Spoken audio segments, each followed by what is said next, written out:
ஆந்திர மாநிலம் கர்னூல் அருகே வளையில் முந்தும் போது தனியார் பேருந்து கவிழ்ந்து விபத்திற்கு உள்ளானதில் 2 குழந்தைகள் உயிரிழந்தனர். 40 பயணிகள் காயமடைந்தனர். இது பற்றிய விவரங்களை செய்தியாளர் சரவணன் சொல்ல கேட்கலாம். சரவணன், வணக்கம். இந்த விபத்து எப்படி நிகழ்ந்தது? அந்த காயம் அடைந்தவர்கள் எப்படி இருக்கிறார்கள்? அந்த உயிரிழந்த குழந்தைகளுடன் தற்பொழுது எங்கு வைக்கப்பட்டிருக்கிறது? விவரங்கள். தெலுங்கானா மாநிலம் ஹைதராபாத்தில் இருந்து ஆந்திர மாநிலம் மாதோனுக்கு 40க்கும் மேற்பட்ட பயணிகளுடன் சொகுசு ஒன்று புறப்பட்டு வந்தது. இன்று அதிகாலை கர்னூல் மாவட்டம் கோடுமூர் அருகே வந்தபோது முன்னால் சென்ற வளைவில் முன்னால் சென்ற பேருந்து முந்த முயன்ற போது விபத்தாக ஏற்பட்ட நிலை தருமாறி பேருந்து கீழே விழுந்தது. இந்த விபத்தில் 2 குழந்தைகள் உடல் நசுங்கி உயிரிழந்த நிலையில் 40 பேர் காயங்களுடன் மீட்கப்பட்டுள்ளனர்.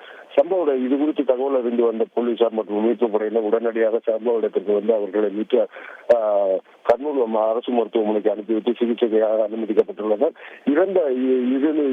இரு குழந்தைகள் இறந்த நிலையில் மீட்கப்பட்டு அவர்களை பிரேத பரிசோதனைக்காக அரசு மருத்துவமனைக்கு அனுப்பப்பட்டு வருகிறது.